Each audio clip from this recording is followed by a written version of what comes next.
Welcome to સમર્પણ techno school channel.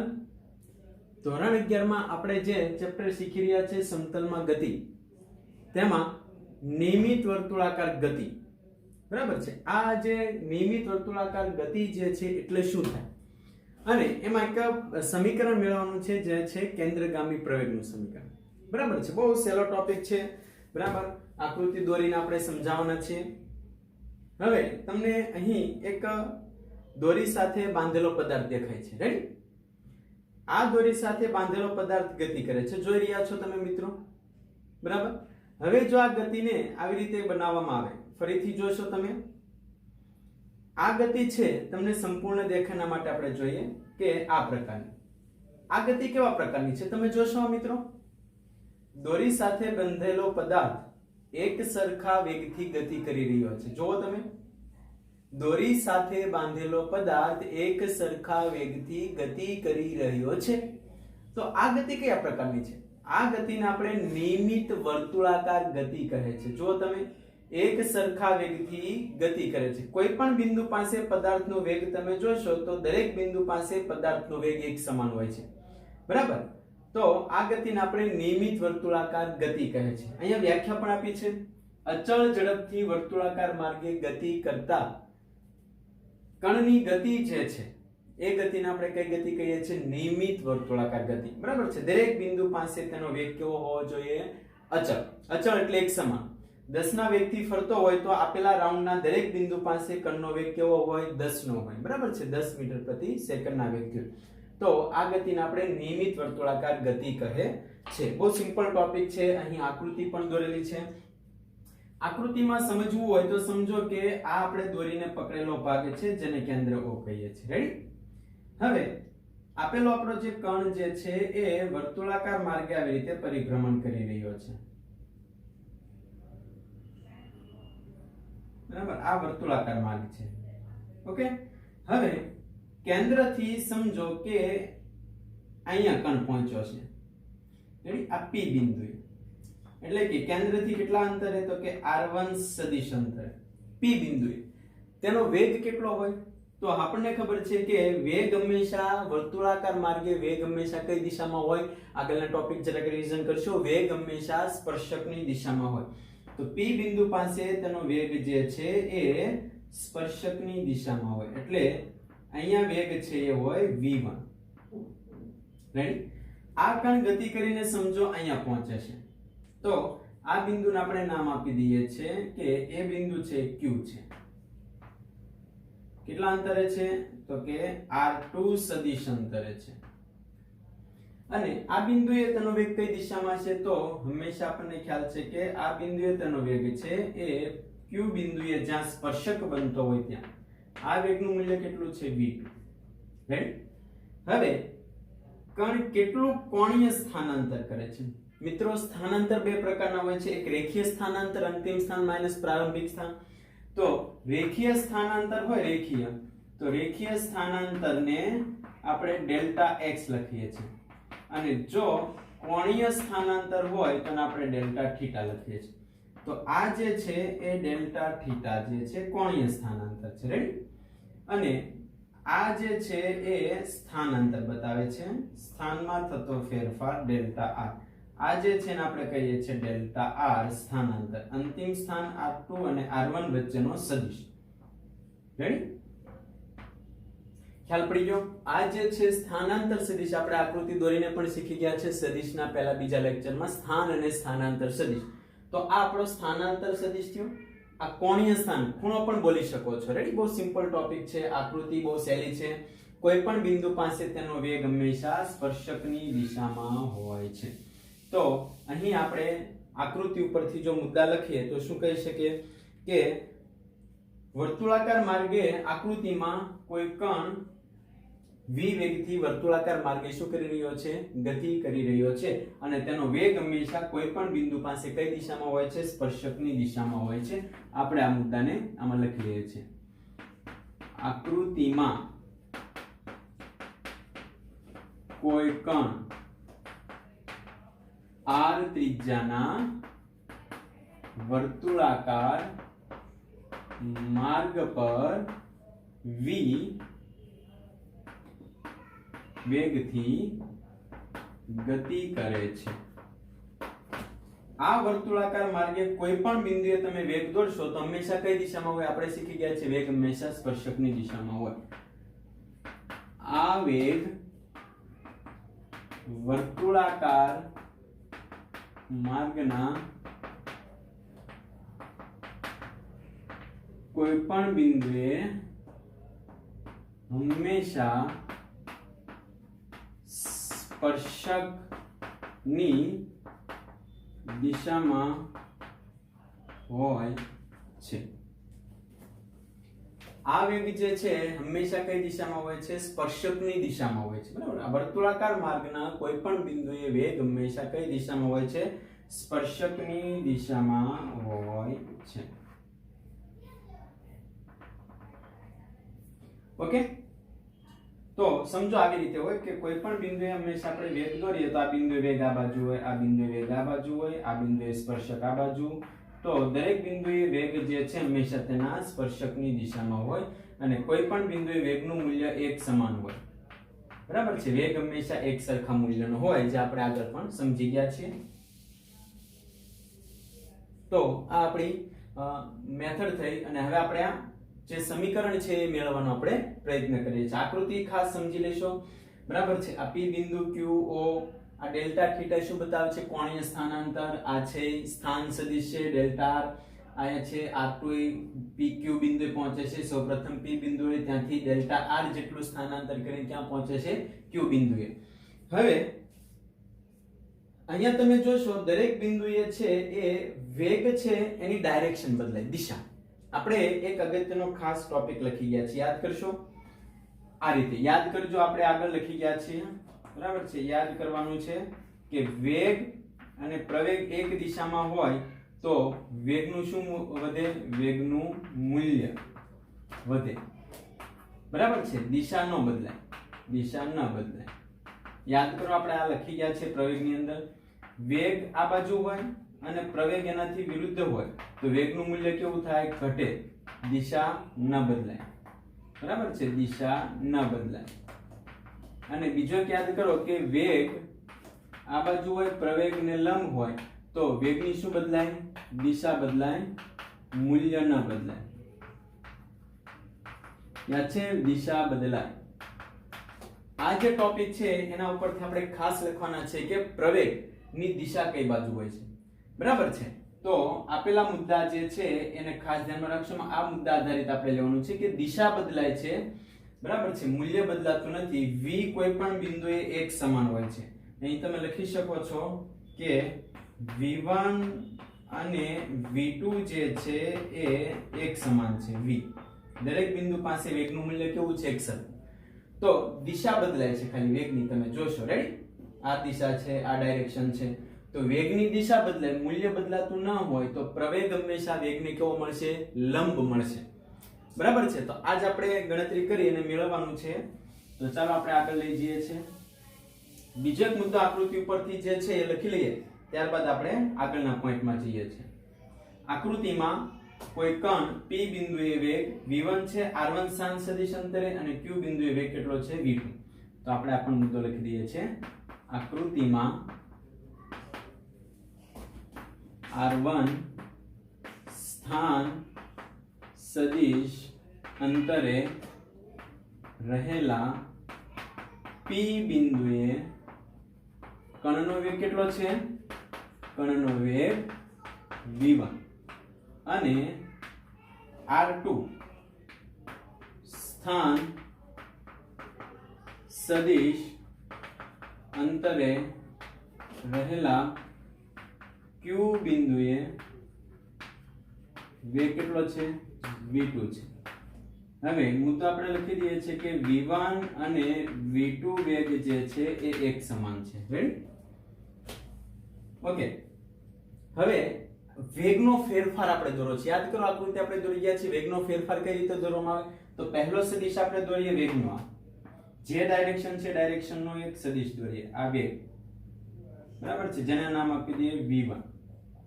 અને આ જ બિંદુમાંથી બીજો વેગ જે દિશામાં છે દિશાનો વેગ દોરીએ. આ જે છે આપણો v2 વેગ.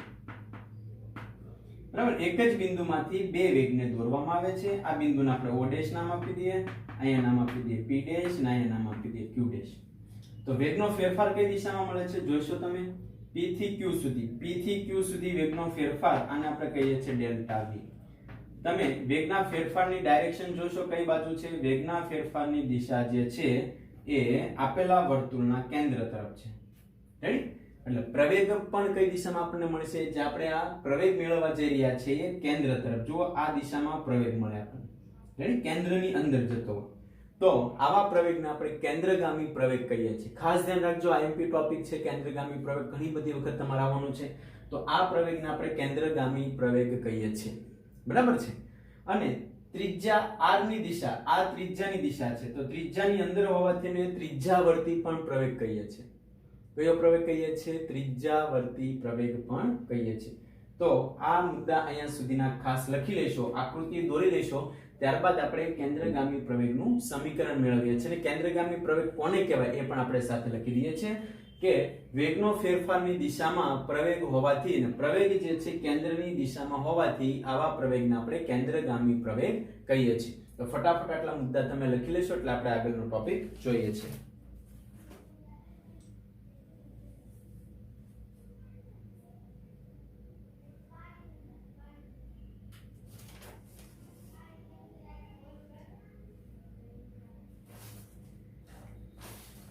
રેડી? તો હવે આપણે અહીંયાથી આગળ લખીએ છીએ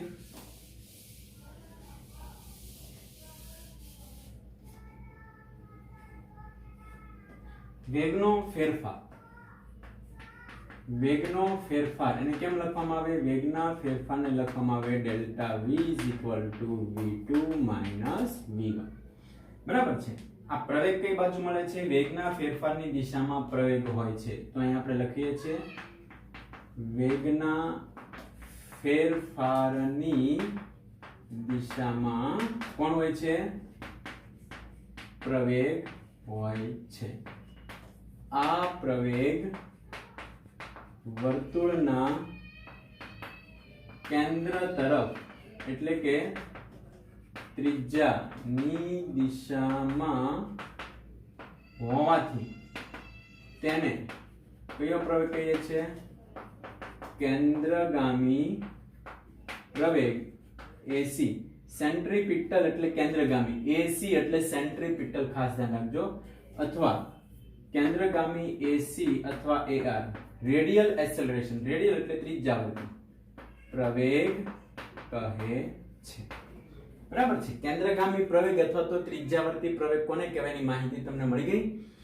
AR એટલે રેડિયલ એક્સેલરેશન, રેડિયલ એટલે ત્રિજ્યા, અને AC એટલે સેન્ટ્રીપિટલ એક્સેલરેશન એટલે કેન્દ્ર તરફ. બરાબર? બહુ સિમ્પલ ટોપિક છે એટલે આ તમે દર્શાવી દેશો ડેલ્ટા V V2 V1. તો આ મુદ્દા મળી ગયા બાદ હવે આપણે બે ત્રિકોણનો ઉપયોગ કરીએ અને કેન્દ્રગામી પ્રવેગનું સમીકરણ મેળવીએ. જો ત્રિકોણ અહીં આપેલો છે OP અને Q, આ જે ત્રિકોણ દેખાય છે મિત્રો તમને, બરાબર છે, એ ત્રિકોણનો ઉપયોગ કરીએ. તો અહીં લખીએ છીએ ત્રિકોણ OPQ. અને બીજો ત્રિકોણ અહીંયાથી આપણે લઈએ છીએ O'P'Q. O'P'Q સમરૂપ છે. કેવા છે? સમરૂપ. અહીંયા પણ ખૂણો બને છે ડેલ્ટા થીટા. ખૂણો બરાબર ચાપના છેદમાં ત્રિજ્યા. બરાબર? સમરૂપ છે. તો જો સમાન હોય તો તમે એની બાજુઓને કેવી કરી શકો છો? સરખાવી શકો છો. અહીંયા તમે સરખાવશો તો PQ ના છેદમાં OP થાય, એમ અહીંયા તમે સરખાવશો તો, અથવા તો તમને યાદ હશે સમતલ કોણ ખૂણો બરાબર ચાપના છેદમાં ત્રિજ્યા. બરાબર છે? તો અહીં શું થશે? P' Q' ના છેદમાં P' લખો કે PO' V1 લખો V2 બેના મૂલ્ય કેવા છે? સમાન. તો અહીં આપણે લખીએ છીએ P' Q' છેદમાં કોઈ એક બાજુ લખો તોય ચાલે, કારણ કે બેના મૂલ્ય કેવા છે? સમાન. P' O' is equal. આ ત્રિકોણનો જોશો તમે PQ છે અને આ બાજુ કોણ છે? OP. તો અહીં લખીએ PQ અને અહીંયા લખીએ છીએ OP. બરાબર છે? એમાં R1 લખો કે R2, બે સમાન ત્રિજ્યા થશે. કિંમત મૂકી દઈએ છે. P' આ કોણ છે? Delta V. P' O' કોણ છે? V. V1 લખો કે V. PQ કોણ છે? તો કે ડેલ્ટા R. અને OP લખો કે આ લખો, બંનેમાંથી કોઈ પણ એક મૂલ્ય લખશો તો થશે. હવે આપણને ખ્યાલ છે ડેલ્ટા વી ને કરતા બનાવશો તો આ વી ઉપર જશે v ના છેદમાં r ઇન્ટુ ડેલ્ટા r થશે. રાઈટ. હવે આપણને ખ્યાલ છે પ્રવેગ.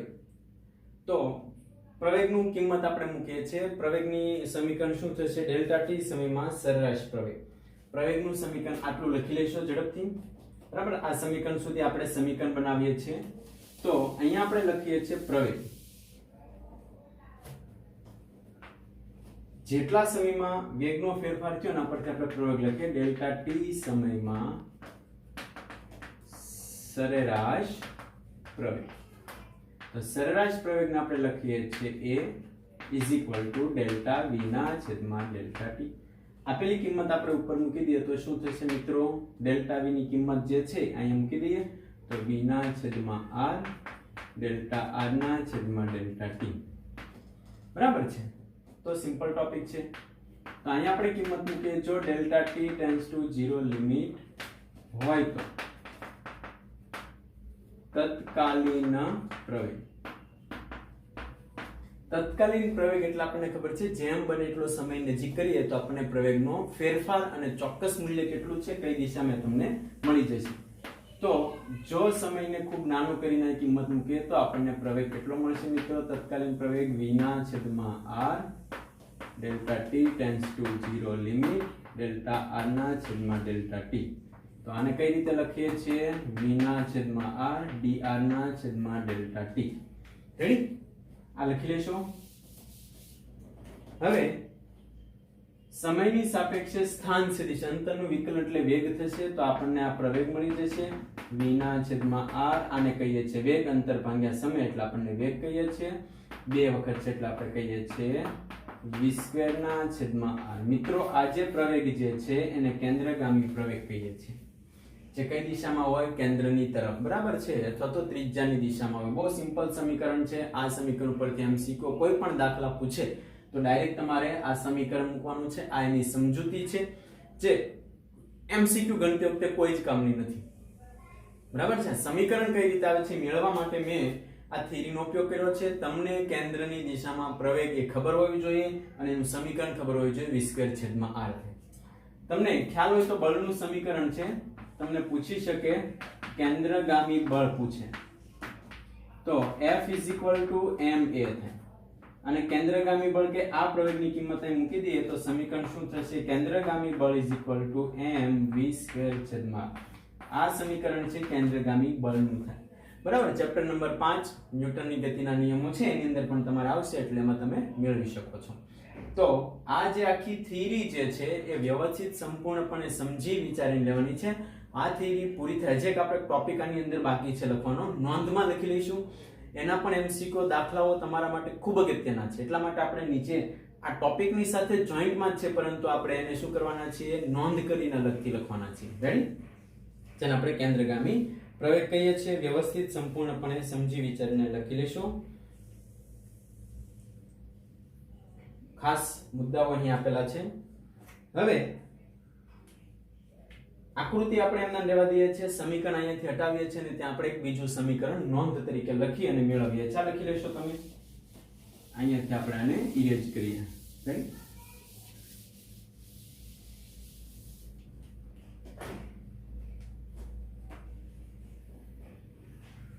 ચાલો હવે પદાર્થ જ્યારે વધતો અહીંયા આપણે નીચે નોંધ લખીએ છીએ જે આપણે દાખલા માટે ખૂબ જ અગત્યની છે. નીટ પ્લસ JEE ની અંદર ખૂબ જ અગત્યની છે. રાઈટ? અને નોંધની અંદરનો ટોપિક છે આપણો કોણીય વેગ. કોને કહેવાય? બરાબર છે. કોણીય વેગ કોને કહેવાય? તો કે કોણીય સ્થાનાંતર જે થતું હોય. આપણને ખબર છે વેગ એટલે સ્થાનાંતર ભાગ્યા સમય. તો અહીં સ્થાનાંતરમાં લખવાનું છે કોણીય સ્થાનાંતર અને એ માટે જે સમય લાગે એને આપણે કોણીય વેગ કહીએ છીએ. અહીં આપણે લખીએ છીએ કોણીય વેગને W એટલે કે ઓમેગા વડે દર્શાવાય. કોણીય સ્થાનાંતર અને તે માટે લાગતા સમયના ગુણોત્તરને શું કહે છે? કોણીય વેગ કહે છે. તો તો કોણીય વેગ એટલે w કોણીય સ્થાનાંતરને માટે લાગતો સમય. આને આપણે કોણીય વેગ કહે છે, જે ચાક ગતિ ચેપ્ટરમાં પણ આપણે આવવાનું છે. રેડી? કયા ચેપ્ટરમાં? ચાક ગતિ ચેપ્ટર જે છે એની અંદર પણ આપણે આ આવવાનું છે. હવે અહીં જે ત્રિકોણ તમને દેખાય છે, બરાબર, એ ત્રિકોણનો ઉપયોગ કરીએ. ખૂણો બરાબર ચાપના છેદમાં ત્રિજ્યા. તો ચાલો પછી આપણે કિંમત બનાવવાની છે, એટલે આપણે આગળ લઈ જઈએ છીએ. તો અહીં કિંમત બનાવીએ છીએ. આકૃતિ પરથી જોઈશું. આકૃતિ પરથી ખૂણો બરાબર ચાપના છેદમાં ત્રિજ્યા. ખૂણો કેટલો છે? Delta theta. ચાપ કેટલી છે? Delta R. ત્રિજ્યા કેટલી છે? r1 અથવા તો r લખી શકો છો, કારણ કે બધી ત્રિજ્યા કેવી છે? r1 કહેશો કે r2 કહેશો, બધી ત્રિજ્યા કેવી છે? સમાન.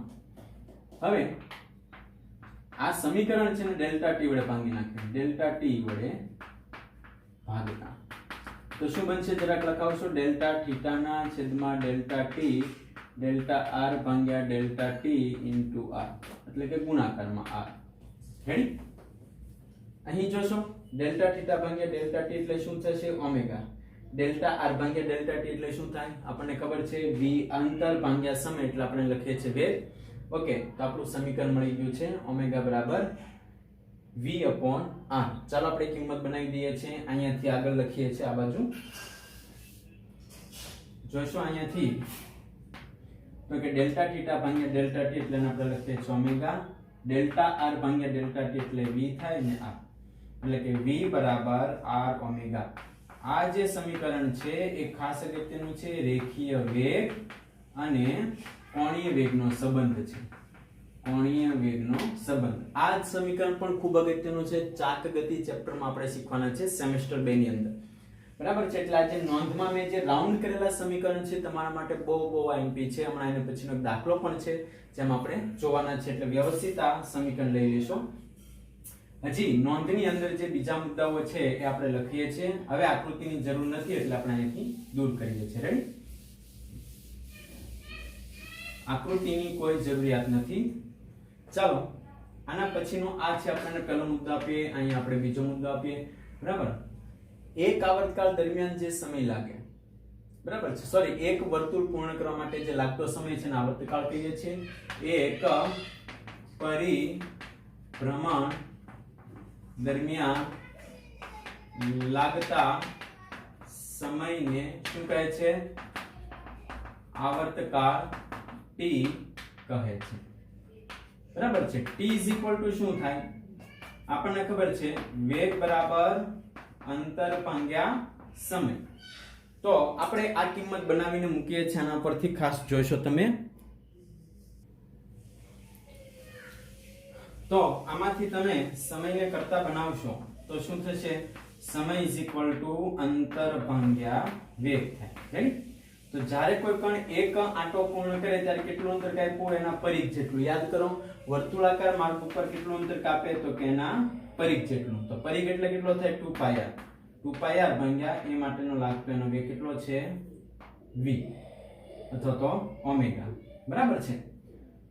તો આપણને સમય મળે, અથવા તો વેગ બરાબર અંતર ભાગ્યા સમય કરશો તો અહીં થશે વેગ બરાબર અંતર ભાગ્યા સમય. બરાબર છે? અને આ કિંમત જે છે એ આપણે અહીં દર્શાવીએ છીએ. સમજીએ. કોણીય વેગ આને કહે છે. 1/t એને આપણે આવૃત્તિ f પણ કહીએ છીએ. 1/t ને શું કહીએ છીએ આપણે? આવૃત્તિ f. બરાબર છે? તો આપણે કિંમત અહીં મૂકી દઈએ છીએ. આ ખાસ કિંમત આપણે ધ્યાનમાં રાખીને લખી લેવાની છે. હવે આ કિંમત જે છે એ તમારે MCQ માટે સોલ્વ કરવામાં ખૂબ જ અગત્યની છે, જેને ધ્યાનમાં રાખીને લખવાની છે. આપણી પાસે આના પરથી એક ત્રીજું સમીકરણ પણ બની શકે. કેન્દ્રગામી પ્રવેગનું સમીકરણ હતું v²/r, અને આપણે મેળવી ગયા છે v બરાબર r * ઓમેગા. જો કિંમત અહીં મૂકી દઈએ તો આવી રીતે પણ લખી શકાય છે, r² ઓમેગા² છેદમાં એક r ઉડી જશે તો અહીં શું થશે? r ઓમેગા². બરાબર છે? આ રીતે પણ તમે લખી શકો છો. બહુ સિમ્પલ ટોપિક છે. હવે આ જે મુદ્દાઓ તમને અહીં લખીને આપેલા છે એ તમે ખાસ બુકની અંદર લખી લેશો.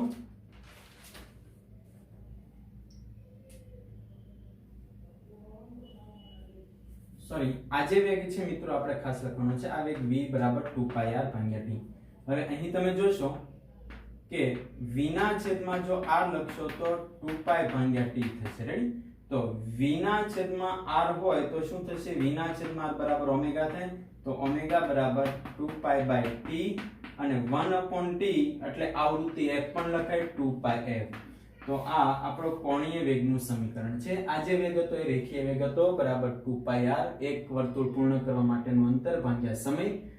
જો આ r ને આના છેદમાં લઈ જઈશું તો v/r થશે. v/r ને ઓમેગા લખાય 2π/t થાય અને 1/t ને આપણે આવૃત્તિ કહીએ છીએ. ધોરણ 9 10 માં પણ આવી ગયું છે. આવૃત્તિ એટલે આપેલા એકમ સમય દરમિયાન જે દોલનો થતા હોય એને આપણે આવૃત્તિ f કહીએ છીએ. એટલે આ સમીકરણ 2πf તરીકે પણ લખીએ છીએ. તો આજે મેં રાઉન્ડ કરેલા જેટલા સમીકરણ છે આ બીજા નંબરનું ત્રીજા નંબરનું વ્યવસ્થિત તમે બુકમાં લખી લેશો. તમારા માટે ખૂબ અગત્યના છે. એટલે આપણે લાસ્ટ એક્ઝામ્પલ જોઈએ છે આજે. રેડી?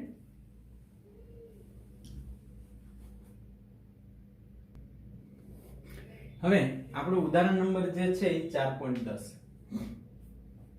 આપણે જે હમણાં ટોપિક જોઈ કેન્દ્રગામી પ્રવેગ એના કઈ રીતના એક્ઝામ્પલ પૂછી શકે. એક જંતુ છે બરાબર, એ વર્તુળાકાર ખાંચમાં 12 સેન્ટીમીટર ત્રિજ્યા છે એમાં ફરે છે.